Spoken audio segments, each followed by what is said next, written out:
Lyca production Subaskaran மற்றும் ரட்சையின் பூபஸ் தயாரிப்பில் உலகநாயகன் நடிப்பில் பிரம்மாண்ட இயக்குனர் சங்கர் இயக்கத்தில் ஏந்தியன் 2 ஜூலை 12 முதல். திண்டுக்கல் மாவட்டம் நிலக்கோட்டையில் பழங்குடியின மக்களின் 11 அம்ச கோரிக்கைகளை நிறைவேற்றி தர வலியுறுத்தி மார்க்சிஸ்ட் கம்யூனிஸ்ட் கட்சி தலைமையில் போராட்டம் நடைபெற்று வருகிறது. இது தொடர்பான கூடுதல் விவரங்களை நமது செய்தியாளர் செந்தில்முத்துவிடம் கேட்கலாம்.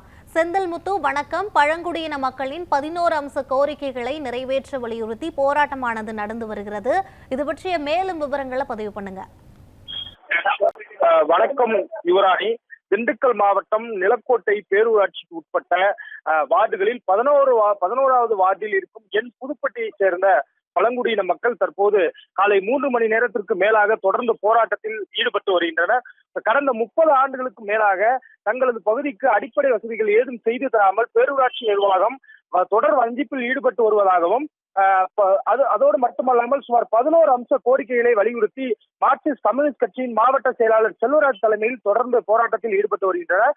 அவர்களுடைய 11 அம்ச கோரிக்கைகளாக புதுப்பட்டி பகுதியில் உள்ள காட்டுநாயக்கன் பழங்குடியின மக்களின் நீண்ட நாள் கோரிக்கையாக இருந்து வரக்கூடிய மயானம், எரியூட்டு மேடை மற்றும் காத்திருப்பு கூடம் உள்ளிட்டு சுற்றுச்சுவரோடு மயான வசதி ஏற்படுத்தி தர வேண்டும்.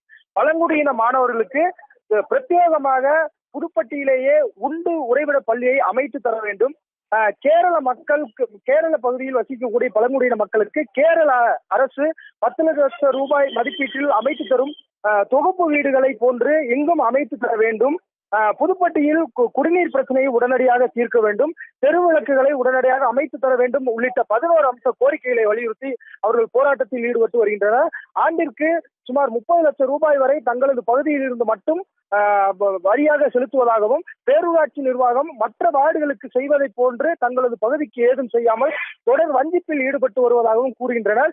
தொடர்ந்து பேரூராட்சி நிர்வாகத்திற்கு அவர்கள் கோரிக்கை வைத்தும் மாவட்ட ஆட்சியரிடம் புகார் அளித்தும் நீண்ட நாள் கோரிக்கையாக இருக்கக்கூடிய இந்த கோரிக்கைகளை ஏதும் நிறைவேற்றவில்லை என்ற காரணத்தை முன்னிறுத்தி ஏற்கனவே அறிவித்திருந்தபடி தொடர்ந்து தர்ணா போராட்டத்தில் குடும்பத்தினருடன் குழந்தை முதல் பெரியவர் வரை அனைவரும் குடும்பத்தினருடன் சாமியானா பந்தல் அமைத்து தொடர்ந்து 3 மணி நேரத்திற்கு மேலாக தர்ணா போராட்டத்தில் ஈடுபட்டு வருகின்றனர்.